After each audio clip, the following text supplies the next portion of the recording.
Welcome to day 311 of our one-year Bible reading plan.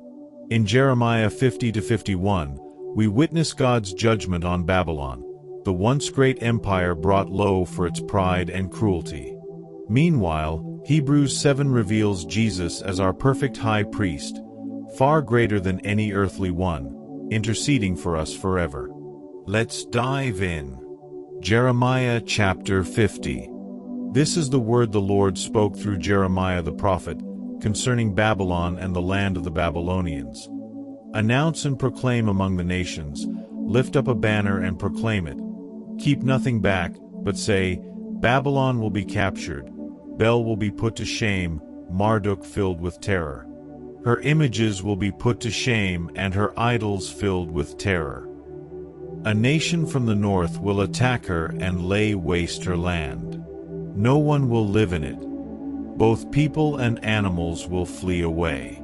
In those days, at that time, declares the Lord, the people of Israel and the people of Judah together will go in tears to seek the Lord their God. They will ask the way to Zion and turn their faces toward it. They will come and bind themselves to the Lord in an everlasting covenant that will not be forgotten. My people have been lost sheep. Their shepherds have led them astray and caused them to roam on the mountains. They wandered over mountain and hill and forgot their own resting place. Whoever found them devoured them. Their enemies said, We are not guilty, for they sinned against the Lord, their verdant pasture, the Lord, the hope of their ancestors. Flee out of Babylon, leave the land of the Babylonians, and be like the goats that lead the flock. For I will stir up and bring against Babylon an alliance of great nations from the land of the north. They will take up their positions against her, and from the north she will be captured. Their arrows will be like skilled warriors who do not return empty-handed. So Babylonia will be plundered. All who plunder her will have their fill, declares the Lord. Because you rejoice and are glad, you who pillage my inheritance, because you frolic like a heifer threshing grain, and neigh like stallions, your mother will be greatly ashamed. She who gave you birth will be disgraced. She will be the least of the nations, a wilderness, a dry land, a desert. Because of the Lord's anger she will not be inhabited but will be completely desolate. All who pass Babylon will be appalled. They will scoff because of all her wounds. Take up your positions around Babylon, all you who draw the bow. Shoot at her. Spare no arrows, for she has sinned against the Lord. Shout against her on every side. She surrenders, her towers fall, her walls are torn down. Since this is the vengeance of the Lord, take vengeance on her. Do to her as she has done to others. Cut off from Babylon the sower, and the reaper with his sickle at harvest. Because of the sword of the oppressor, let everyone return to their own people. Let everyone flee to their own land.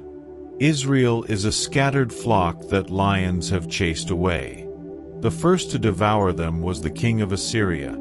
The last to crush their bones was Nebuchadnezzar king of Babylon. Therefore this is what the Lord Almighty, the God of Israel, says, I will punish the king of Babylon and his land as I punished the king of Assyria. But I will bring Israel back to their own pasture, and they will graze on Carmel and Bashan. Their appetite will be satisfied on the hills of Ephraim and Gilead.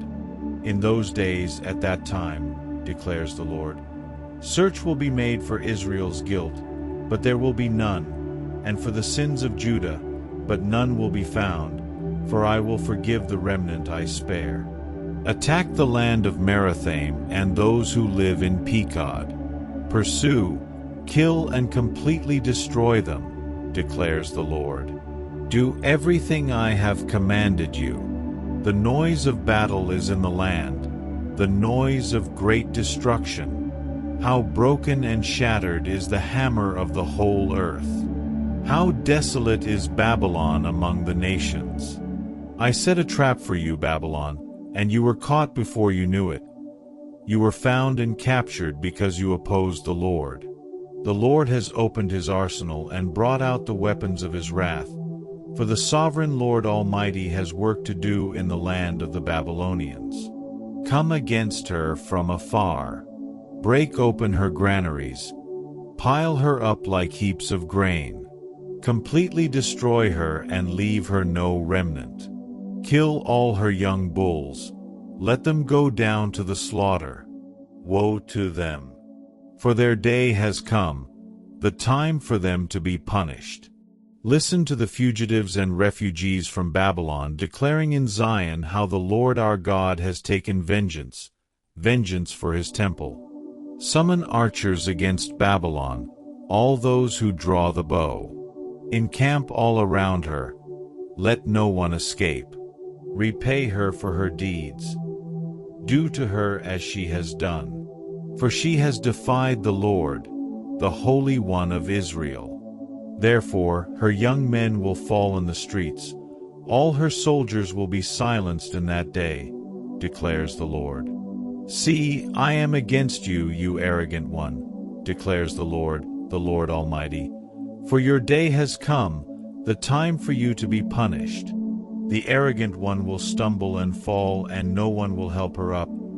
I will kindle a fire in her towns that will consume all who are around her. This is what the Lord Almighty says: the people of Israel are oppressed, and the people of Judah as well. All their captors hold them fast, refusing to let them go. Yet their Redeemer is strong. The Lord Almighty is his name. He will vigorously defend their cause so that he may bring rest to their land, but unrest to those who live in Babylon. A sword against the Babylonians, declares the Lord, against those who live in Babylon and against her officials and wise men. A sword against her false prophets. They will become fools. A sword against her warriors. They will be filled with terror. A sword against her horses and chariots and all the foreigners in her ranks. They will become weaklings. A sword against her treasures. They will be plundered. A drought on her waters. They will dry up. For it is a land of idols, idols that will go mad with terror. So desert creatures and hyenas will live there, and there the owl will dwell. It will never again be inhabited or lived in from generation to generation. As I overthrew Sodom and Gomorrah along with their neighboring towns, declares the Lord, so no one will live there, no people will dwell in it. Look, an army is coming from the north. A great nation and many kings are being stirred up from the ends of the earth. They are armed with bows and spears. They are cruel and without mercy. They sound like the roaring sea as they ride on their horses.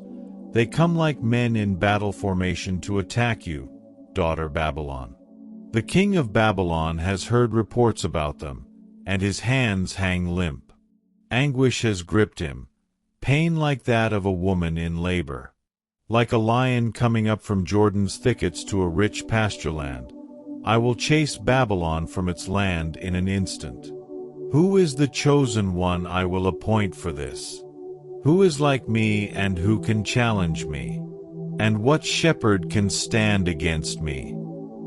Therefore, hear what the Lord has planned against Babylon, what he has purposed against the land of the Babylonians. The young of the flock will be dragged away, their pasture will be appalled at their fate. At the sound of Babylon's capture, the earth will tremble, its cry will resound among the nations. Jeremiah chapter 51. This is what the Lord says: See, I will stir up the spirit of a destroyer against Babylon and the people of Leb-Kamai. I will send foreigners to Babylon to winnow her and to devastate her land. They will oppose her on every side in the day of her disaster. Let not the archer string his bow, nor let him put on his armor. Do not spare her young men. Completely destroy her army. They will fall down slain in Babylon, fatally wounded in her streets. For Israel and Judah have not been forsaken by their God, the Lord Almighty, though their land is full of guilt before the Holy One of Israel. Flee from Babylon. Run for your lives. Do not be destroyed because of her sins. It is time for the Lord's vengeance. He will repay her what she deserves. Babylon was a gold cup in the Lord's hand. She made the whole earth drunk. The nations drank her wine. Therefore they have now gone mad. Babylon will suddenly fall and be broken. Wail over her. Get balm for her pain. Perhaps she can be healed. We would have healed Babylon, but she cannot be healed. Let us leave her and each go to our own land, for her judgment reaches to the skies, it rises as high as the heavens. The Lord has vindicated us. Come, let us tell in Zion what the Lord our God has done. Sharpen the arrows, take up the shields. The Lord has stirred up the kings of the Medes, because his purpose is to destroy Babylon. The Lord will take vengeance for his temple. Lift up a banner against the walls of Babylon. Reinforce the guard, station the watchman, prepare an ambush. The Lord will carry out his purpose, his decree against the people of Babylon. You who live by many waters and are rich in treasures, your end has come, the time for you to be destroyed. The Lord Almighty has sworn by himself, I will surely fill you with troops, as with a swarm of locusts, and they will shout in triumph over you. He made the earth by his power. He founded the world by his wisdom and stretched out the heavens by his understanding. When he thunders, the waters in the heavens roar. He makes clouds rise from the ends of the earth. He sends lightning with the rain and brings out the wind from his storehouses. Everyone is senseless and without knowledge. Every goldsmith is shamed by his idols. The images he makes are a fraud. They have no breath in them. They are worthless, the objects of mockery. When their judgment comes, they will perish. He who is the portion of Jacob is not like these, for he is the maker of all things, including the people of his inheritance. The Lord Almighty is his name. You are my war club, my weapon for battle. With you I shatter nations. With you I destroy kingdoms. With you I shatter horse and rider. With you I shatter chariot and driver. With you I shatter man and woman. With you I shatter old man and youth. With you I shatter young man and young woman. With you I shatter shepherd and flock. With you I shatter farmer and oxen. With you I shatter governors and officials. Before your eyes I will repay Babylon and all who live in Babylonia for all the wrong they have done in Zion, declares the Lord. I am against you, you destroying mountain, you who destroy the whole earth, declares the Lord. I will stretch out my hand against you, roll you off the cliffs, and make you a burned-out mountain. No rock will be taken from you for a cornerstone, nor any stone for a foundation, for you will be desolate forever, declares the Lord. Lift up a banner in the land. Blow the trumpet among the nations. Prepare the nations for battle against her. Summon against her these kingdoms, Ararat, Minni, and Ashkenaz. Appoint a commander against her. Send up horses like a swarm of locusts. Prepare the nations for battle against her. The kings of the Medes, their governors and all their officials, and all the countries they rule. The land trembles and writhes, for the Lord's purposes against Babylon stand, to lay waste the land of Babylon so that no one will live there. Babylon's warriors have stopped fighting. They remain in their strongholds. Their strength is exhausted. They have become weaklings. Her dwellings are set on fire. The bars of her gates are broken. One courier follows another, and messenger follows messenger to announce to the king of Babylon that his entire city is captured, the river crossings seized, the marshes set on fire, and the soldiers terrified. This is what the Lord Almighty, the God of Israel, says: Daughter Babylon is like a threshing floor at the time it is trampled. The time to harvest her will soon come. Nebuchadnezzar, king of Babylon, has devoured us. He has thrown us into confusion. He has made us an empty jar. Like a serpent he has swallowed us and filled his stomach with our delicacies, and then has spewed us out. May the violence done to our flesh be on Babylon, say the inhabitants of Zion. May our blood be on those who live in Babylonia, says Jerusalem. Therefore this is what the Lord says: See, I will defend your cause and avenge you. I will dry up her sea and make her springs dry. Babylon will be a heap of ruins, a haunt of jackals, an object of horror and scorn, a place where no one lives. Her people all roar like young lions. They growl like lion cubs. But while they are aroused, I will set out a feast for them and make them drunk, so that they shout with laughter, then sleep forever and not awake, declares the Lord. I will bring them down like lambs to the slaughter, like rams and goats. How Shishak will be captured, the boast of the whole earth seized. How desolate Babylon will be among the nations. The sea will rise over Babylon. Its roaring waves will cover her. Her towns will be desolate, a dry and desert land, a land where no one lives, through which no one travels. I will punish Bel in Babylon and make him spew out what he has swallowed. The nations will no longer stream to him, and the wall of Babylon will fall. Come out of her, my people. Run for your lives. Run from the fierce anger of the Lord. Do not lose heart or be afraid when rumors are heard in the land. One rumor comes this year, another the next, rumors of violence in the land and of ruler against ruler. For the time will surely come when I will punish the idols of Babylon. Her whole land will be disgraced, and her slain will all lie fallen within her. Then heaven and earth and all that is in them will shout for joy over Babylon, for out of the north destroyers will attack her, declares the Lord. Babylon must fall because of Israel's slain, just as the slain in all the earth have fallen because of Babylon. You who have escaped the sword, leave and do not linger. Remember the Lord in a distant land, and call to mind Jerusalem. We are disgraced, for we have been insulted, and shame covers our faces, because foreigners have entered the holy places of the Lord's house. But days are coming, declares the Lord, when I will punish her idols, and throughout her land the wounded will groan. Even if Babylon ascends to the heavens and fortifies her lofty stronghold, I will send destroyers against her, declares the Lord. The sound of a cry comes from Babylon, the sound of great destruction from the land of the Babylonians. The Lord will destroy Babylon. He will silence her noisy din. Waves of enemies will rage like great waters. The roar of their voices will resound. A destroyer will come against Babylon. Her warriors will be captured, and their bows will be broken. For the Lord is a God of retribution.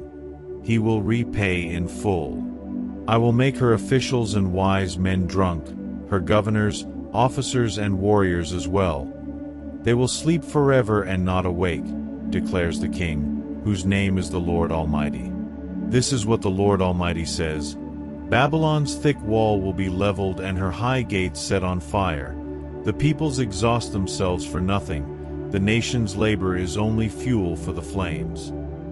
This is the message Jeremiah the prophet gave to the staff officer Seraiah son of Neriah, the son of Maaseiah, when he went to Babylon with Zedekiah king of Judah in the 4th year of his reign. Jeremiah had written on a scroll about all the disasters that would come upon Babylon, all that had been recorded concerning Babylon. He said to Seraiah, "When you get to Babylon, see that you read all these words aloud. Then say, 'Lord, you have said you will destroy this place, so that neither people nor animals will live in it. It will be desolate forever.'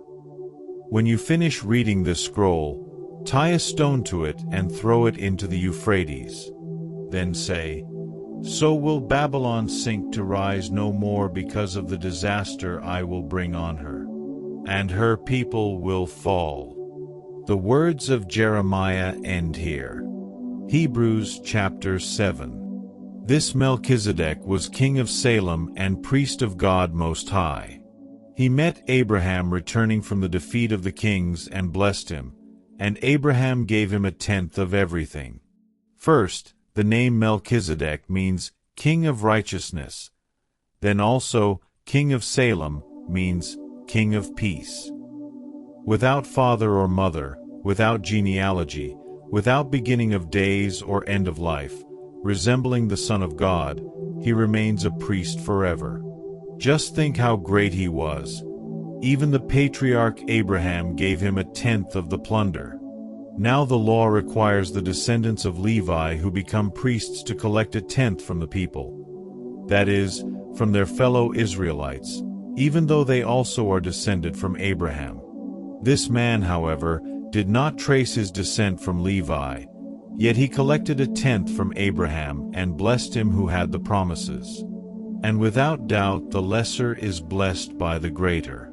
In the one case, the tenth is collected by people who die, but in the other case, by him who is declared to be living. One might even say that Levi, who collects the tenth, paid the tenth through Abraham, because when Melchizedek met Abraham, Levi was still in the body of his ancestor. If perfection could have been attained through the Levitical priesthood, and indeed the law given to the people established that priesthood, why was there still need for another priest to come, one in the order of Melchizedek, not in the order of Aaron?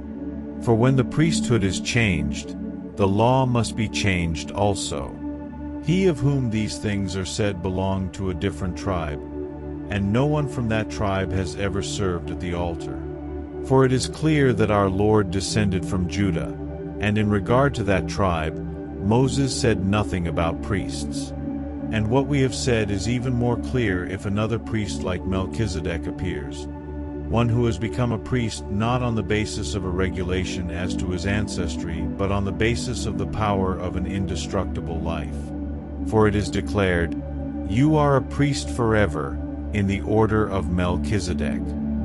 The former regulation is set aside because it was weak and useless, for the law made nothing perfect, and a better hope is introduced, by which we draw near to God. And it was not without an oath. Others became priests without any oath, but he became a priest with an oath when God said to him, "The Lord has sworn and will not change his mind. You are a priest forever." Because of this oath, Jesus has become the guarantor of a better covenant.